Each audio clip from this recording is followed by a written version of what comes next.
Wings of the Phoenix. By John Bernard Daly. Chapter 1. He had a dream of Phoenix rising glorious from the bleak ashes of the world and a conviction that only he could make the dream real. To do this he needed two items, a woman, to produce the children of Phoenix, and books, to educate them. And so he searched the ruined land and the broken cities. He had certain qualities that favored the success of his dreams: intelligence, B.A., M.A. in English literature, marksmanship, sharpshooter's medal, ROTC, and cunning, inherent. But he had one other quality that was most important to his survival and to the realization of his dream. That quality showed itself the day he found the girl in the broken city. Silence lay over this city like a thick sea. It flowed like rivers in summer down long streets, it pooled stagnant in the backwash of alleys and dead ends. Past skyscrapers it drifted, like eddies drift past towers in Atlantis. Overhead, pigeons dived like gulls beneath its surface, but their cries were not the cries of gulls. A voice broke the silence that was drowning him. He spun crouching, the M1 ready, and saw a girl running toward him. "Gad," he said. He had always felt that "gad" was a gentleman's expletive. Seeing that she was not armed, he lowered the M1. The girl, who was fat and dirty, crashed into him, flinging puffy arms around his neck. "Save me," she yelled. Her yellow hair, streaked with dirt and sunlight, was against his face. He breathed stale powder and sweat. For exactly this occasion he had a speech prepared. Earth Mother. At last, the Earth Mother. Now will I lift Phoenix from the bleak ashes of the world. Save me, yelled the Earth Mother. Now will I rebuild civilization, now will a new race of man walk the earth. Save me, she yelled. From what? He yelled. From everything. From the lonesomeness and the rats and the no movies and the no fun anywhere, and from Rocky. Abruptly she plopped to the street and started to cry. Her fat face quivered as she wheezed, and her nose ran. Impassively, he sat on the curb, handing her his handkerchief. From his jacket pocket he took a briar pipe, filled it with dried tobacco, and lit it. The Earth Mother cried. He smoked and waited. September's sun lay bright in the street, with shadows of elms on the lawn across from them. A porch swing creaked in the wind, and something too big to be a rat went past the porch and under the trees that everywhere were closing in on the cities. The Earth Mother's cries faded to sniffles. She blew her nose, wiped her eyes, and gave him his handkerchief. Keep it, he said, coughing. Thanks. Oh, it's so good to see somebody else. You don't know how lonesome it's been here with nobody around but that goofy Rocky. I've been praying somebody would come. Somebody real cool looking, like you. She leaned toward him, blinking her eyes. He leaned away from her. And who, may I ask, is Rocky? Joe Nowhere, that's who he is. Rides around on his goofy motorcycle all the time. He's mean, and real square. Like a cube, you know. He stared at her incredulously. Holding the pipe in his left hand, he put his right hand over his face. I didn't really expect you to be pretty, but gad, did you have to be a thoroughgoing idiot? Eventually he lowered his hand. If he's that bad, why didn't you run away? Where to? Out there it's all empty and scary. Here it's something like it used to be. He said, nothing is like it used to be. That lousy jerk, she said to herself. The things he did to me. He pushed me around all the time, too. For this situation too, he had a speech ready. Dramatically, he stood up. Let me take you away from all this. Come, I offer you the chance to mother the new race. She said, okay, I'll go, and bounced to her feet, arms spread wide. He managed to catch her wrists, and said, first, take me to the town library. Library? You out of your mind? What for? What for? For books to feed the soul of Phoenix. I tell you, our civilization will not repeat the mistakes of this one. She shrugged. So okay. It ain't far from where I live, anyway. All the way down the street she told him how glad she was to be going away with him, and all down another street where no elms were, only sidewalks with broken glass on them. They walked past doorless apartments, gutted stores, and rusting, overturned cars. The scuffing of their shoes mingled with the stupid cooing of pigeons and the scuttling of rats. They found no books in the library, only a skeleton with a high-heeled shoe on its left foot. As they walked down the steps the Earth Mother said, "I guess they burned them when it got cold."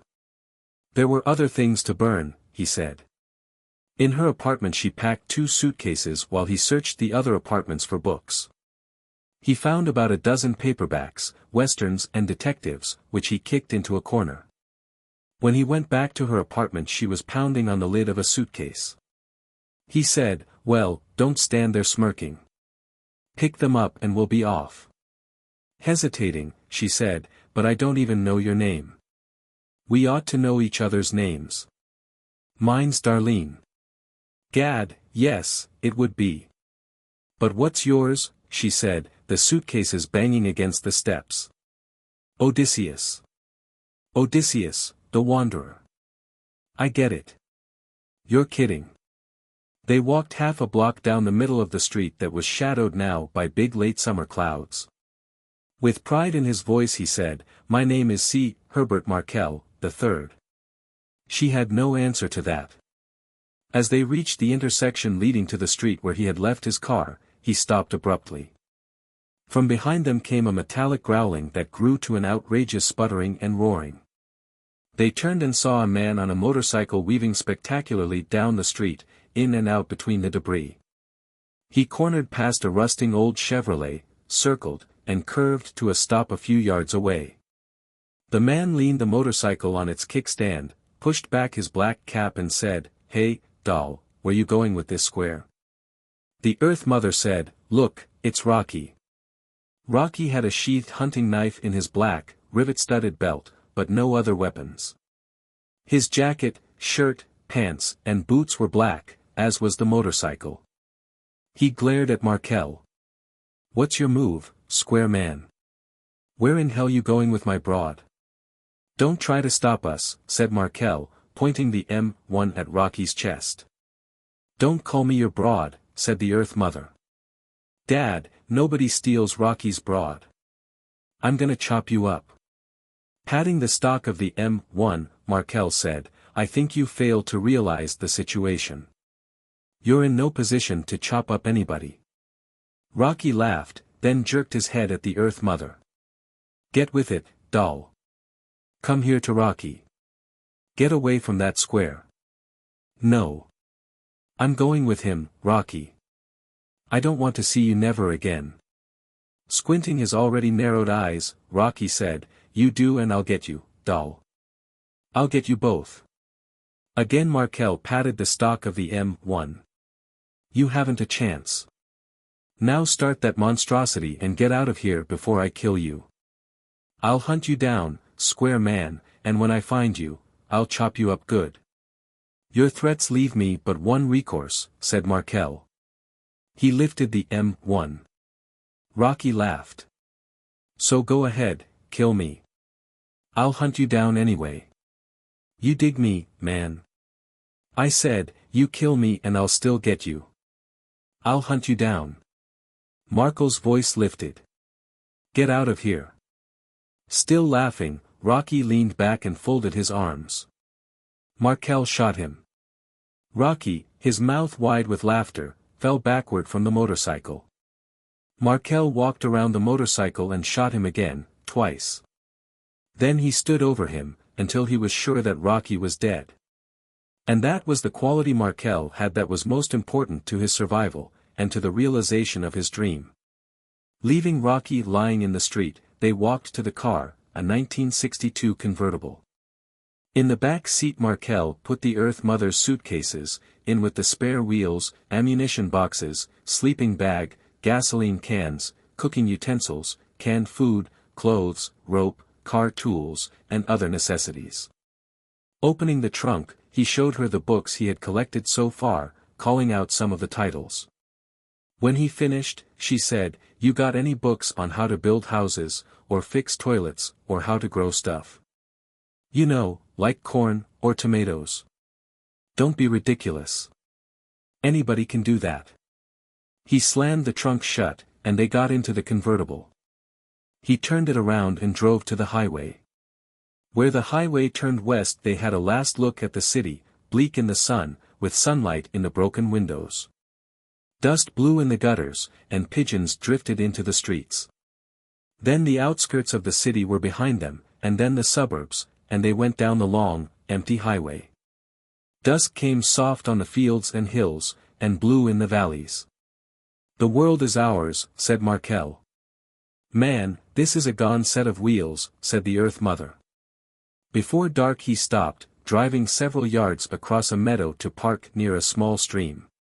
Gathering deadwood and twigs, he made a fire while the Earth Mother, following his orders, fixed supper. After supper Markel said, "I think you've succeeded where the bombs and bugs failed. I do think you poisoned me." He drank 2 tin cups of bicarbonate. He was prepared for all emergencies, and felt somewhat better. "This is kind of fun, I guess," she said. "Like a picnic I went on once. Everybody had a swell time and we all sang. I remember that real good." She sat staring at the fire. "We had lights hanging all around at night, though. It wasn't scary dark like this." It was very dark, with a chill wind, when Markel got the sleeping bag and blankets from the convertible. These he spread on the grass several yards from the stream. After that he brushed his teeth at the stream, put out the fire, and rolled up in the blankets, the M1 beside him. Just before he fell asleep he heard the Earth Mother squirming and shifting in the sleeping bag. He awoke in blackness. The Earth Mother was snoring in counterpoint to some crickets, but neither of these sounds had awakened him. He took hold of the M1, rolled over, and got to his knees. A few yards away the convertible was a solid black bulk in the lesser black of night, the highway a blacker strip beyond it. There was no moon. He heard the Earth Mother's snores, the cricket's sad chirping. The rain sound of leaves in wind. Then he heard the sound that had awakened him, a faint growling in the distance. Immobile, he listened. The sound stopped. Making no noise, he got to his feet and, crouching double, ran to the convertible. The growling came again. Far off between the black fields a silver needle stabbed briefly then curved away. The growling faded, and died in a series of sputters. Markel eased across the wet grass to the highway's edge where he knelt with the M1 ready across one knee. He stayed there a long time, but the sound did not come again, nor did the silver needle. Finally he went back to the blankets, but he didn't sleep. At breakfast the Earth Mother, her face bloated with sleep, said, "You ain't eating much and your eyes are all bloodshot like you didn't get no sleep." "Any sleep," he said, pushing away the plate of greasy canned meat. The coffee was hot, at least, and after he lit his pipe he felt better. He sat beside the girl while she scrubbed the tins in the stream. "Are you sure there was nobody in the city but you and Rocky?" She wiped a greasy fork in the grass. "Yeah, I'm sure, I oughta know. There was only the 2 of us for a long time, till you came. Before, there was a whole lot of people, but everybody got sick and swelled up. They all died except me and Rocky.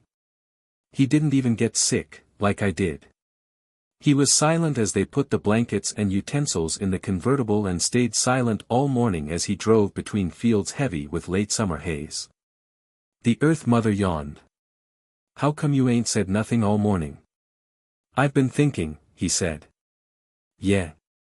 She switched on the radio, dialed it, listened, then switched it off. "I forget. I used to keep doing that all the time back in the apartment. But nothing ever happened, just like now. Nothing is likely to, either. Rocky always said that everybody else was dead. That ain't true, is it?" "Not quite, but it's almost true. It's hard for someone like you to believe, I suppose." "I can't believe it. Not everybody." Abruptly he jammed on the brakes. Listen. What for? What's the matter? Shut up. Listen. Markel turned, staring back down the highway. In the distance he heard a faint growling. The Earth Mother opened her mouth. Markel shoved her back against the seat. Listen. Did you hear that? They listened in the empty highway. Wind blew across the fields and high over them a hawk hung motionless. Again came the growling, louder, like a swarm of angry bees. It stopped. You heard that, didn't you? Said Markel. I didn't hear nothing. You're deaf. Stupid, deaf and dumb and blind. Damn it, didn't you hear anything? I said I didn't, so I didn't. Markel started the convertible. Idiot. Low-grade idiot. What are you so hacked about?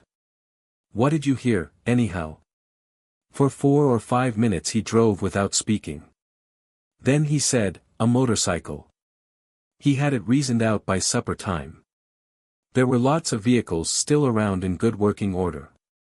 And, although people were scarce, it was logical enough to assume that some scarce traveler was taking the same route they were. It was logical to assume that, because Markel had put 3 bullets into Rocky. He explained his logical theory to the Earth Mother. Concluding, he said, and perhaps I really heard a car, not a motorcycle. Distance can be deceiving.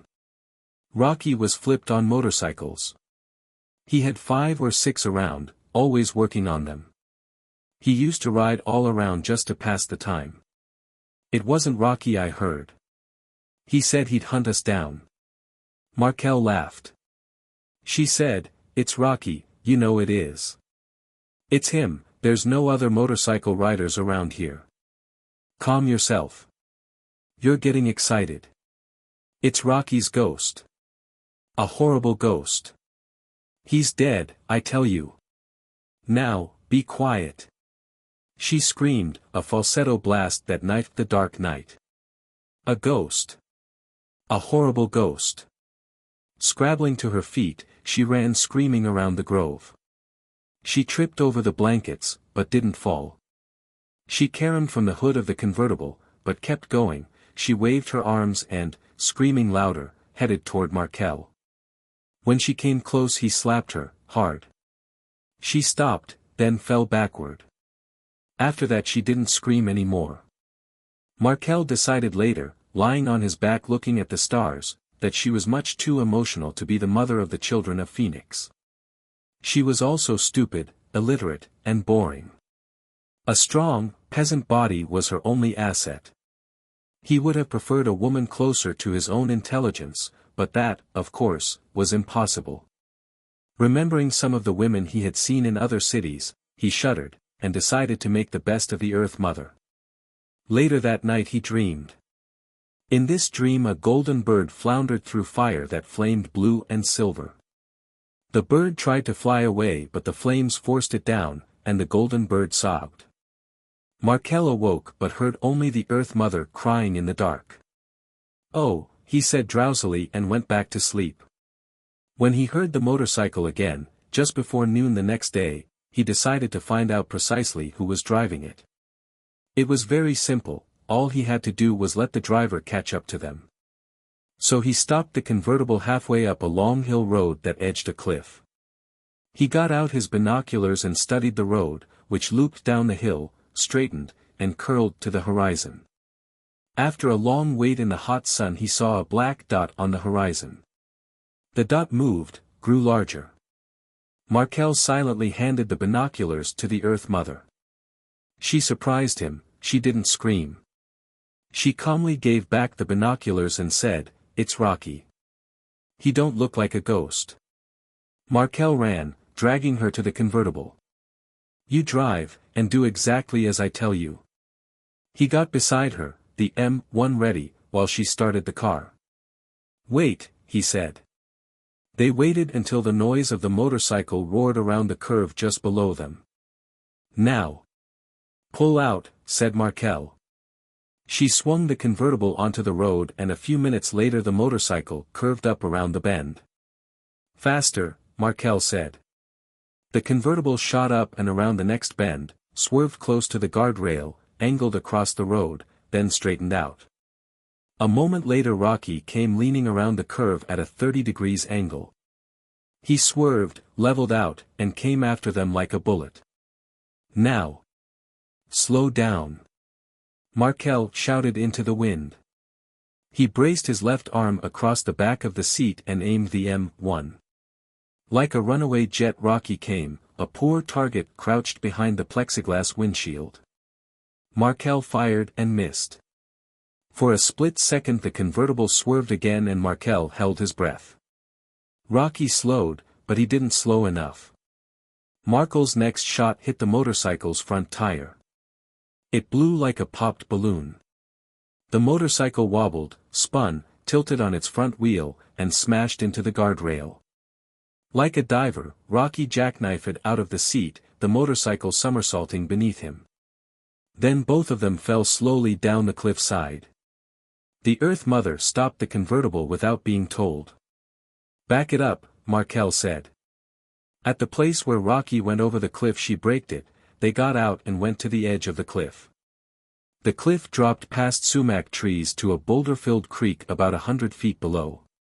Partly in the creek lay the smashed motorcycle and several feet away was Rocky, against a boulder. He was oddly twisted and very still. "He looks dead," said Markel, "but this time I'm going to make sure." He drove back down the hill to a point where the cliff met the road. Leaving the Earth Mother in the convertible he walked along the creek and found Rocky had broken both legs, his left arm, and his clavicle. Also, Rocky was not breathing and had no pulse.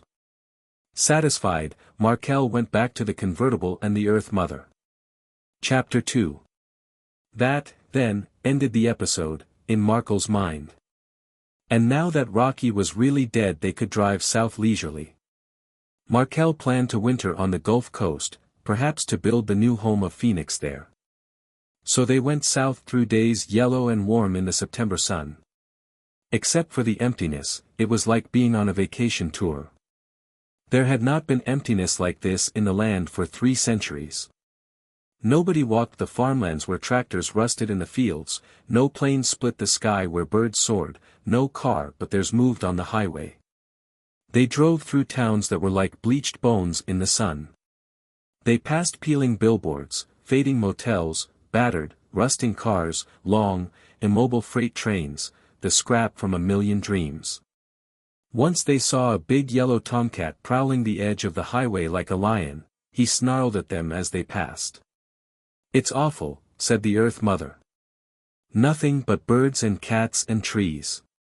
On the contrary, I think it fitting and just. Give the animals a chance, I say. Man had his chance and he botched it. In 10 years the trees will obliterate this man-made ugliness and the land will be clean again.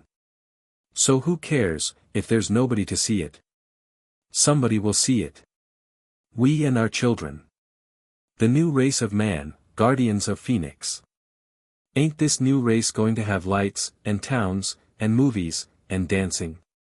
Not the kind of music and movies you keep talking about.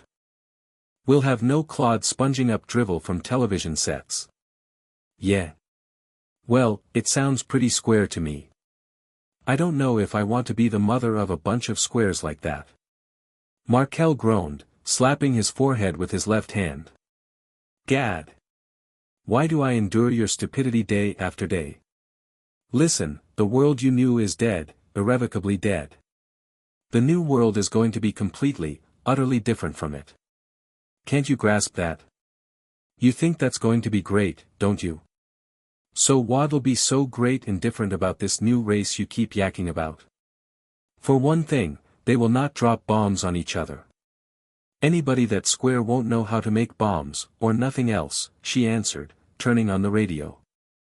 That, Markel decided, was the most annoying of her habits, even more so than her constant preening in her hand mirror, or her nasal, off-key singing of popular songs, or her ungrammatical speech. He spent a lot of time trying to correct her grammar but it was a frustrating job. He was able to resign himself to her only by concentrating on his dream.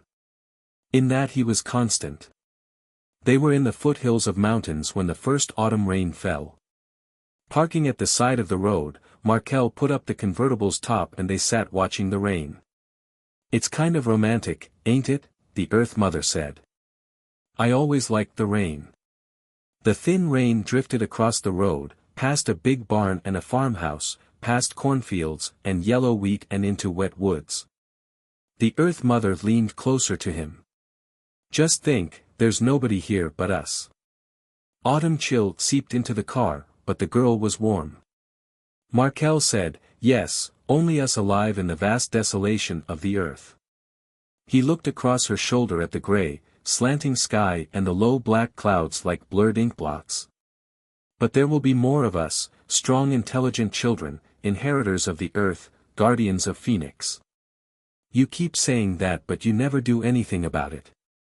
"The children of Phoenix," said Markel dreamily. Moving closer, the Earth Mother put fat arms around his neck and breathed like a bellows in his ear. Beyond the wet woods lightning spider-webbed the blotted sky. She kissed him, a fat-lipped kiss, and the rain drummed small on the roof. Markel felt strong and all-powerful. The rain fell harder and the wind blew the sad, wet smell of autumn into the car. She kissed him again, and Markel forgot the ruined world and Phoenix, everything but the drowsy warmth of the car and the fat softness of the Earth Mother. There was no sound but the rain. The rain fell harder, clanging on the hood, splatting on the windows. It pounded like forgotten battle drums on the roof, growing louder, blurring into staccato. The staccato slurred into a steady hum. The hum lifted like the far-off buzzing of bees. Or like the growling of a motorcycle. "Motorcycle," yelled Markel. The Earth Mother screamed and fell back on the seat, dragging him with her. He pulled loose, sat up, and rolled down the window. Rain needled his face. Under the rain sounds he heard it, distant but unmistakable, the growling of a motorcycle. He twisted the ignition key. "Motorcycle," he said. He kicked the gas pedal. The convertible jerked forward, sending the Earth Mother rolling to the floor. "Motorcycle." He kicked the car forward again and onto the road where it ground into second gear. "Get up. Don't just lie there, you fat pig. It's a motorcycle." Another lurch banged the girl's head on the dashboard. She got one arm on the seat, screaming, "I can't hear nothing. You defed me." "I'm deaf." "Shut up. It's a motorcycle. You busted my eardrums." "I'm deaf." The car lurched spasmodically, then stalled. He punched the starter and booted the gas pedal, this time the car bucked so violently that he was thrown backwards. "Motorcycle," he yelled, feet in the air.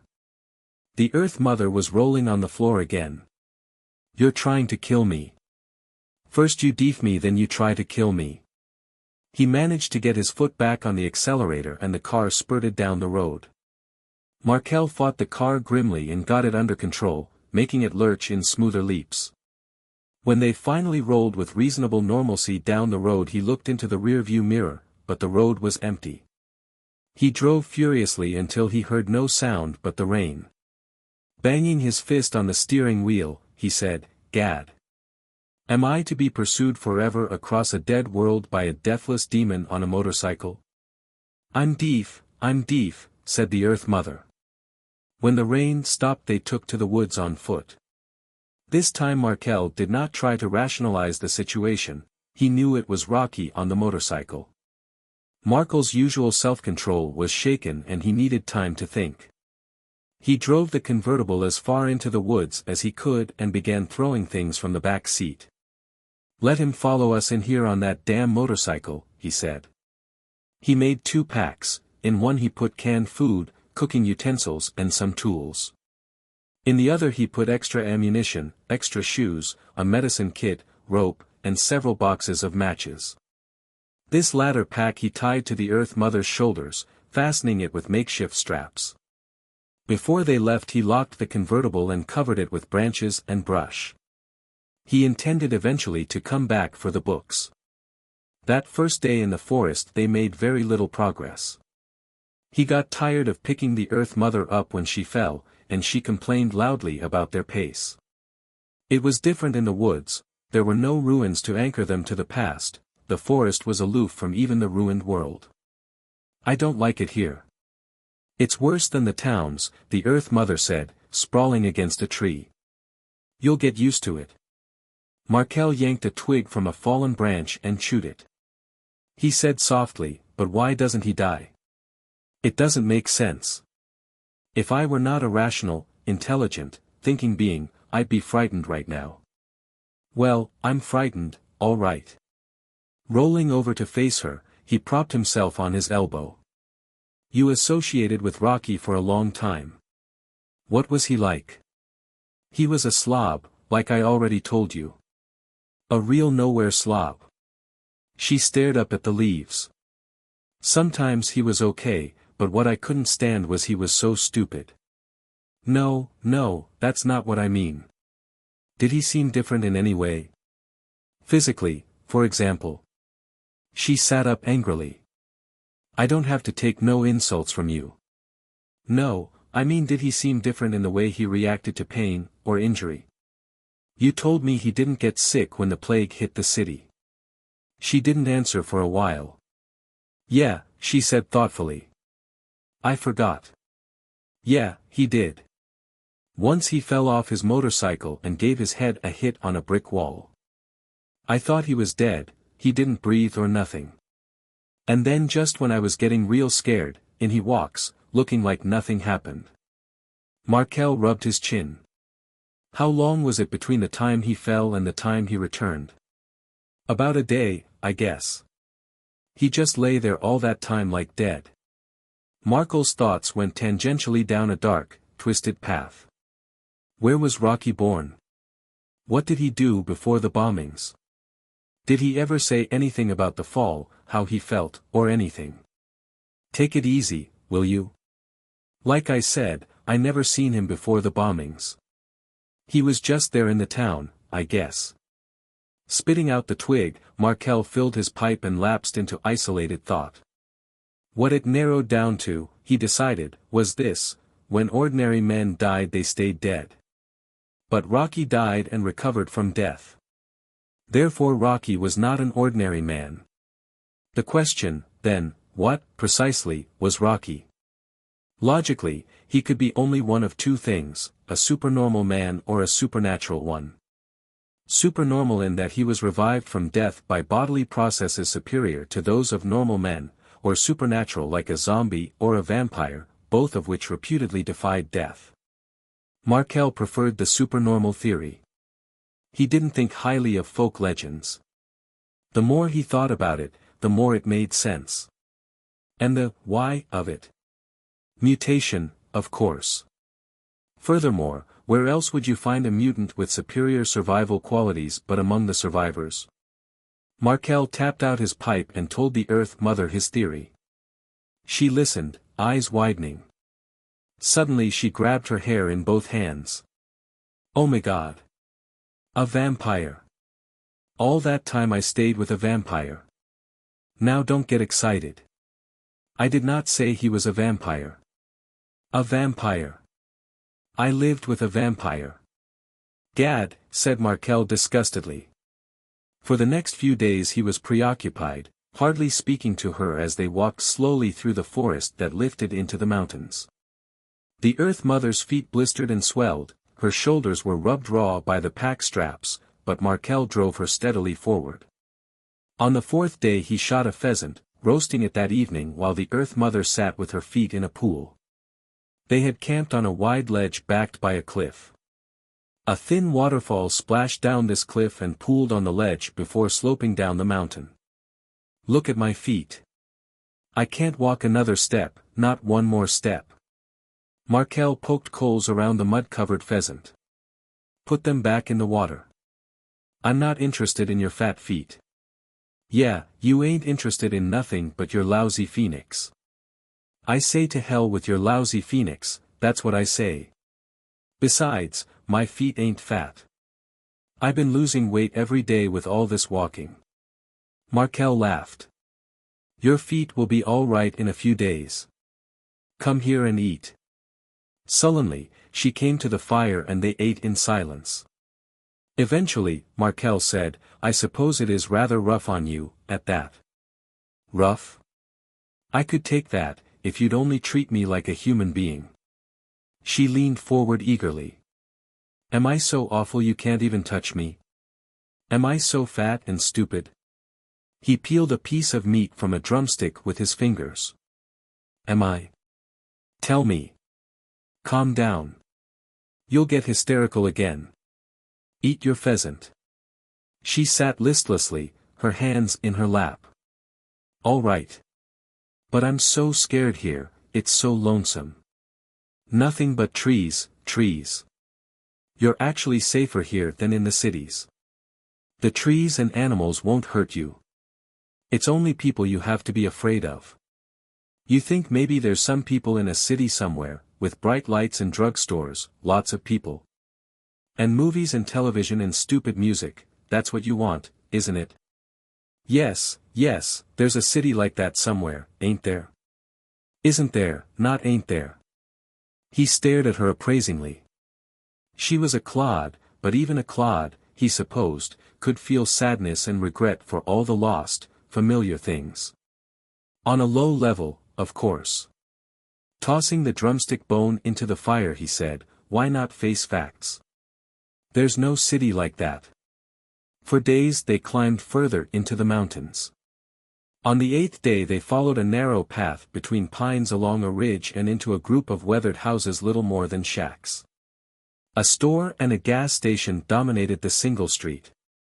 In the store they found some cans of vegetables and dried packs of cigarettes. A small radio sat on a shelf behind a counter. The Earth Mother switched it on, listened, then turned it off. Smoking a very dry cigarette, Markel stood on the porch, looking down the street. Suddenly he unslung the M1, dropped to one knee, and fired. A man in black lurched from the doorway of a shack, took 2 steps forward, then sagged to his knees. Markel fired again and the man fell face forward in the dust. Markel walked to the man. It was not Rocky. This was an old man with white hair and whiskers. He wore a black shirt and ragged overalls and he was gaunt. He looked at Markel with surprise and reproach in his eyes, then he died. I thought it was Rocky, said the Earth Mother.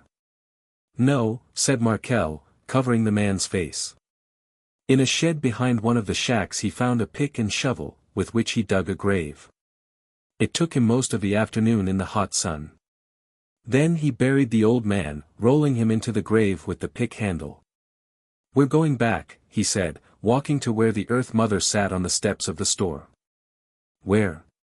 What for? Back to the ledge, to wait for Rocky. We can't spend the rest of our lives running from him, and wasting ammunition on every man wearing black. They went back then to the waterfall, where Markel could command a slope on 3 sides and where the cliff protected his back. They settled down to wait for Rocky and they both knew Rocky would find them. Markel waited grimly, because if his theory were correct Rocky was a threat to his dream. Against the cliff Markel built a crude lean-to and the Earth Mother picked flowers, hanging them around the walls. Markel, working constantly, made several traps for Rocky in the area around the ledge. When he finished these there was nothing to do but wait. Markel liked it there. Big autumn clouds shadowed the ledge, mist drifted in the green valleys in the mornings and at night the loons called through the wind in the woods. The Earth Mother grew tan in the sun and she sang to herself. Markel sat by the waterfall, cleaning and polishing the M1. And, inevitably, one morning Rocky came. Chapter 3. He came walking across a hogback and Markel, watching through his binoculars, grinned and inspected the M1 again. For an hour he watched Rocky, until he was hidden by the slope. Time passed, silver, morning time. Then a yell shattered the stillness and Markel was up and running down the path. Where the ledge began to dip onto the slope he found Rocky. He almost bumped into him. Rocky hung upside down over the path, his right ankle noosed in a rope that was tied to a bowed sapling, his head about on a level with Markel's. Christ's sake. Get me down outta here. Rocky said. Markel stood silent. Coming up behind Markel, the Earth Mother stopped, saw Rocky, and screamed half-heartedly. Hey, doll. Get me down outta here, will you? Rocky said. I don't want nothing to do with vampires, she said. You outta your mind? Come on, get me down. Markel said, I told you he wasn't a vampire. Yeah. Then why ain't he dead? Markel jabbed Rocky's chest with the muzzle of the M1. Precisely what I want to know, Rocky. As our girlfriend puts it, why ain't you dead? Look, man, I'm getting dizzy. Cut me down, then we'll talk. I'll give the orders, Rocky. What are you, Rocky? That's a nowhere question. What am I? I'm dizzy, man, dizzy. You gonna talk all day? The Earth Mother said, you look kind of funny upside down like that. Markel said, why do you keep coming back to life, Rocky? Who, me? I ain't never been dead, man. The truth, Rocky, or I'll leave you hanging here. How did you survive the fall over the cliff and the bullets in the city? Man, you wouldn't believe me if I did tell you. She said, better tell him, Rocky. You're getting red in the face. Will you cut me down, Dad? If I tell you. Markel jabbed him again with the M1. Rocky said, okay, okay. When I fell over the cliff I landed in a bunch of trees and they broke my fall. Back in the city you put a bullet in a picture of my mother, what I always carry in my chest pocket. Didn't kill me at all. Oh, Gad, said Markel. Like a plumb bob, Rocky had turned slowly on the rope until his back was to them. Placing the M1 on the ground, Markel reached up and, with some difficulty, pulled Rocky's leather jacket down so that it bunched around his shoulders. Ignoring Rocky's complaints, he ripped Rocky's shirt open. Rocky's skin was unmarked by bullet scars or broken bones. Markel squeezed Rocky's left arm that had been broken, and stepped back, his face pale. Theory was one thing, confirmation of it something different. Markel said, he's as whole as you or I. Rocky, how long have you known you're superhuman? Coughing, Rocky said, you're talking like a bughead, man. He looks horrible. Why don't you cut him down, said the Earth Mother. Again Rocky coughed. Square man, cut me down, will you? Look, all I wanted from you was somebody to talk to. I was only bluffing about chopping you up. I can't take having nobody to talk to, you dig that, can't you? Let me go with you, let's make a deal. The Earth Mother said, yeah, why don't you let him come along? Don't be ridiculous. Besides, I can't stand vampires, Markel said, picking up the M1. Your last chance, Rocky. Flailing the air, Rocky said, you're bugging me, man. To hell with you. Then his arms hung limp and his eyes closed. Cutting Rocky down from the rope, Markel carried him to the camp, where he sat him against a tree, tying his hands behind it. Go make some coffee. This may take a long time, Markel said. What are you going to do, said the Earth Mother. Find a way to kill him, of course. Rocky came to shortly afterward, glaring angrily at Markel. Markel stood over him. Rocky, you can save yourself a lot of trouble by just telling me about it, and how you do it. Rocky spat on the ground. And after, you'll knock me off again, huh? Listen, I wouldn't tell you the right time, square man. Markel sighed.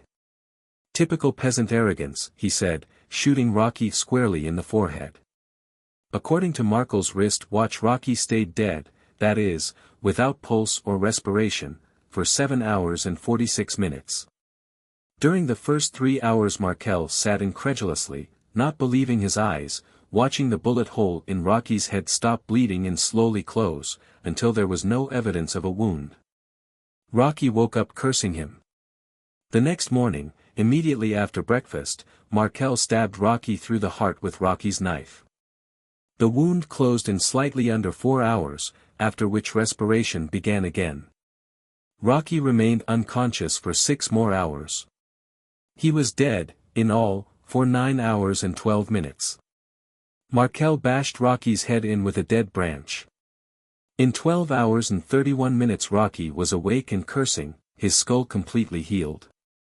Making a noose in the rope, Markel hanged Rocky from a pine tree near the cliff, shoving him from an outcrop to break his neck.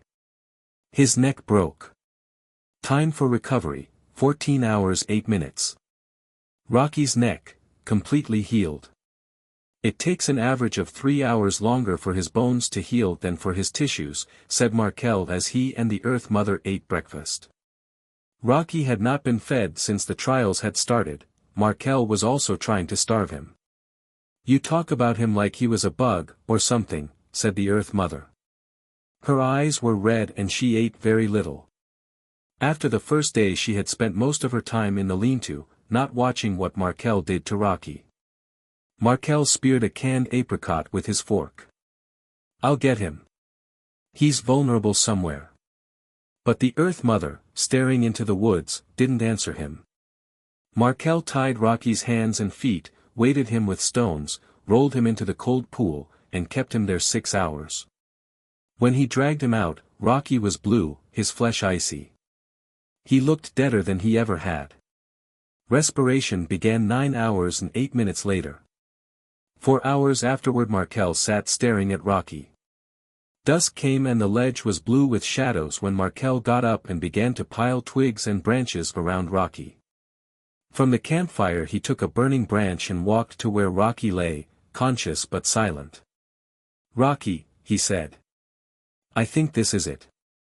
I'll put you out first, it will be less painful that way. Don't do me no favors, said Rocky. Tilting the burning branch to keep it flaming, Markel said, Rocky, I want you to know I'm not doing this just to torment you. You're in my way, that's all. Rocky laughed and looked at the sky. Markel lowered the flaming branch. It quivered violently. Damn it, said Markel. Like many people, he had a horror of fire, of burning alive. And even if Rocky were unconscious, he would still be alive in the flames. Turning, Markel threw the burning branch at the campfire and walked away angrily. Behind him Rocky said, You losing your guts, square man? All that night Markel sat thinking by the campfire. Slightly before dawn he had the answer. It was so simple that he wondered why he hadn't thought of it before. The point was, if you can't kill an indestructible man you can still stop him. When the Earth Mother came out of the lean-to she found Markel standing by both rolled packs. Answering her questioning glance he said, We're leaving right now, for the convertible. You really mean it? Oh, that's swell. What about Rocky? You're going to let him go, aren't you? Markel fastened the pack to her shoulders and told her to go on ahead, that he would catch up to her in a few minutes. He waited impatiently until she was out of sight down the path. Then he knocked Rocky unconscious and cut off his head. At the pool he washed his hands, and, adjusting his pack, walked down the path. There, not far from the camp, stood the Earth Mother, her face pale. Don't come near me, she yelled, I saw you. I saw what you did. I told you to go on ahead, said Markel quietly. She pushed at the air. Get away. Bloody hands. Bloody. When he came near her she slapped at him wildly, but he caught her wrists. Don't get excited. I had to do it, you know that. Sobbing hoarsely, she went limp against him and he led her unresisting down the path. Down the slope they went and through the clean, morning frost. They walked back toward the convertible, over hogbacks and through valleys. The wind was cold and dead leaves blew around them. When night came the Earth Mother spoke for the first time since morning. It was such a terrible thing to do, she said, looking into the shadows. Cutting off his head. Did you have to do that? Couldn't you have let him go, or come with us? He said he was only lonesome, like us. Of course I had to do it. It was the only way to stop him. If I had let him go he'd have followed us forever, you know that. He wanted you and he wanted revenge. Markel lit his pipe with a burning twig from the fire. He stood in the way of Phoenix, and our new world. The Earth Mother said, horrible, so horrible. Markel blew smoke. As for letting him come along, well, he'd have knifed me the first time I turned my back. He was nothing but a gutter rat, a hood. There's no room in our new world for clods like that. The convertible, still covered with branches, stood where they had left it, and in a while they drove south again toward the place of Phoenix. Now the wind blew steadily, full of dry autumn. Ahead of them like an arrow the highway went, empty of overturned cars or abandoned junk, empty except for grass in its cracks and for blowing dust. They saw birds and quick small animals, but nothing else. So they went on, and some nights the Earth Mother cried in her sleep. And one night Markel dreamed again of the golden bird trapped in the flame. Reaching out, Markel tried to help the golden bird, but the flames were too strong, and he awoke. Sleepily, he looked around. The Earth Mother was gone. They had camped on a low hill above a farm. Markel lit his pipe, pulled on his shoes, and searched near the camp. Not finding her, he walked down through the fields to the farmhouse. She was in the kitchen of the dusty, dried house, sitting at the table. Markel leaned against the door jamb, aware that he was very much relieved. After all, she was essential to his dream, and although he didn't like to admit it to himself, he had become rather used to her. He said, "Well, what's all this about?" She got up and walked to the window. There used to be cows in fields like that, cows with bells around their necks, and people walking there. Now there's no cows, and no people. Now there's nothing. Her silhouette against the window, he saw, was less thick than it had been. She actually had lost weight. She said, "Will we ever find a place where there's people? Are there really any people anywhere on earth except us?" "Certainly," he said lightly. "Lots of people, all watching television." "Where?" "Oh, Patagonia, Central Africa, the South Seas." She said, "No. Nobody anywhere. No cows and no people."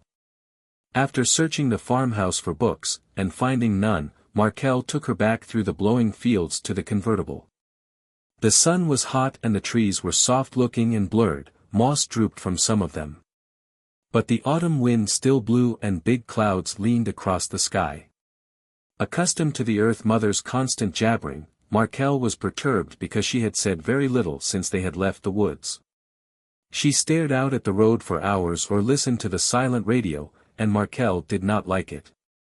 The highway speared through faded wild grain fields, through rusty meadows. The autumn death came soft to the land, not like the death that had come to the cities. "Listen," exclaimed the Earth Mother. Startled, Markel turned.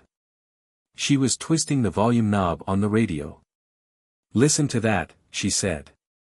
Markel heard only the burr of their tires on macadam and the wind against the windshield. "Listen to what?" "This crazy music. Listen, doesn't it flip you?" Smiling, she stared dreamily at the radio. "Those saxes, ain't they the most?" She moved her head rhythmically. Stopping the convertible, Markel grabbed the Earth Mother's arms. He said, "Stop it. There is no music. You're imagining things. Those saxes, oh, are they swinging? Listen." Her eyes were looking through Markel, looking into a world of music, and lights, and movies, and people. "There's nothing, do you understand? You're hearing things. Stop it." He shook her roughly. Her eyes clouded and she tried to push him away. "Come out of it. There's no music. You don't hear music. Let me go. Let me hear it. Oh, it's fading, fading." He kept shaking her and slowly her eyes cleared. She stopped trying to push him away. She said, "It's over, the pretty music is over." "You're all right now," Markel said, letting go of her arms. Now the highway arrowed straight no longer, climbing again into low hills. Up they went past peeling billboards, motels, Chinaware stands, gas stations, and roadside diners. "We're coming to a city," the Earth Mother said. "I'll bet there'll be people in it, lots and lots of people." "It will be like all the other cities," Markel said. She leaned close and patted his arm, as though he were a child. "I'll bet you even find some books there," she said. An hour later they drove into the city. This was a city of winds. Harp winds twanged through wires and steel braces, drum winds banged torn awnings and loose windows, wind trumpets shouted through broken walls and called muted past high steeples and chimneys. Sunlight lay thick in the streets and on the roofs, but the winds owned this city, like the blowing winds own Babylon, and Petra, and Chaldean Ur. Down a street that opened on a wide square they went, and Markel parked by a statue of a horseman in the middle of the square. Before he had shut off the motor the Earth Mother was out of the convertible. Standing by the statue she called, "Hey! Is there anybody here?" Then she ran to the sidewalk. Markel, reaching for the M1, his eyes on the girl, suddenly stiffened. The wind blew a sound to him, a faint growling sound. He did not believe the sound, knew it to be a trick of his imagination, yet he sat stunned, unable to think. Then the Earth Mother screamed. Markel got out of the car and went after her. She was on the sidewalk, calling into doorways. "Come out. I know you're here. Come out." Shouting, she walked past a drugstore and a bakery. "You hiding in there? Come out." She started to run. "Please don't hide. I know you're in there. Come out." Then she screamed again. She ran down the street screaming, she pounded on doors and windows, she screamed until the echoes ran together and the square was filled with one incessant long scream. She was still screaming when Markel caught up to her. He hit her on the jaw, once, and she sagged limp against him. With the echoes of her screams all around him he carried her to the statue and put her down on the base. She lay quiet, the wind moving her hair that was yellow as the wheat fields. Looking down at her, Markel remembered all the yellow-haired girls who had walked in the sun, all the proud girls in the proud cities. He put his hand on her hair, wondering why he had ever thought she was ugly. Now she was almost slim and almost beautiful. He remembered how she had felt, close against him in the car that day in the rain, and how she had cried in the nights. Suddenly he knelt and kissed her dry lips. Dust blew past him and behind him glass fell in a trumpet blast of wind. It occurred to him then that perhaps no dream was better than the touch of yellow hair in the sun or the kiss of dry lips. And in that moment Herbert Markel III became a part of all humanity, because for the first time he knew pity, regret, and the beginnings of love. "Hello, square man," said a voice behind him.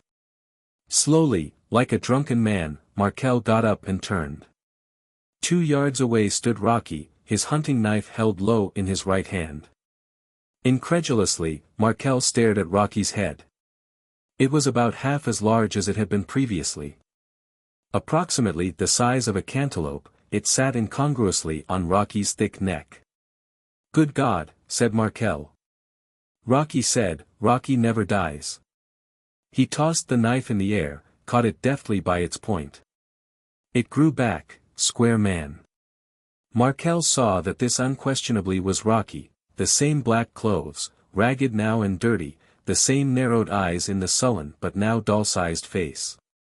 Casually, Rocky said, "I woke up feeling a little beat, and first thing I see is my old head, laying where you left it. Man, this bugs me till I reach up and feel around, and there I am, with a new head." Markel let out his breath. Never before had there been a man like Rocky. And Markel saw the irony of it. He said, "Rocky, the unkillable clod, the idiot Superman." Grinning, Rocky said, "Yeah, call me names while you got the chance, because now you get yours, square man." Staring at Rocky's knife, Markel was suddenly aware that he had left the M1 in the convertible. Gesturing toward the Earth Mother, Rocky said, "She flip her lid?" Markel said mechanically, "She's all right. A touch of hysteria, that's all." "Good. I want her to watch me work on you and see what I do to squares what steal my broad." Gauging the distance between them, Markel figured his chances. He was bigger than Rocky. If he could stay away from the knife he could handle him. It would depend on Rocky's speed with the knife. Markel knew, desperately, that he had to win. If Rocky won, the world would belong to the deathless clod. "I owe you plenty, square man. For all them times dead I owe you. And now I'm going to cut you like nobody's ever been cut." Behind Markel there was a rustle of clothes, a scraping on cement, then a loud gasp. Rocky looked past Markel to the base of the statue. Markel said, "Darlene. Don't be frightened. Get the M1 from the front seat of the car. When he moves, shoot him." Hesitant footsteps shuffled on cement, and the car door clicked. Rocky did not move. "She ain't got the guts," he said. Noiselessly, Markel moved toward Rocky, but quick as thought Rocky spun, the knife ready. Markel stopped, tense. "I can't wait, square man. I just can't wait to start working on you. You haven't a chance, Rocky. After she shoots you I'll chop you into 100 pieces and burn every one. Even a freak like you won't recover from that." Rocky, his left arm out to balance himself, came at Markel, the knife low and steady in his right hand. Behind Markel the car door clanged shut. Rocky came on, the knife silver in the sun. Without raising his voice Markel said, "Now," and waited. The M1 cracked. All the sunlight in the square flamed at Markel as the bullet slammed into his back, and then he was falling into the flame and the flame engulfed him, but it was hard, like cement. And he dug his fingers into it to keep from falling into the blackness beyond it. Beyond the flame someone was crying. A woman's voice said, "I couldn't let him hurt you again, Rocky, not again." Through the flame came a golden bird, hopping grotesquely because it had no wings. The bird was crying, and Markel reached out to it. But the flame flared silver between them and, still reaching for the golden bird, Markel slid from the hard flame into blackness. And that was the end of Markel and his dream. That was the end of all dreams.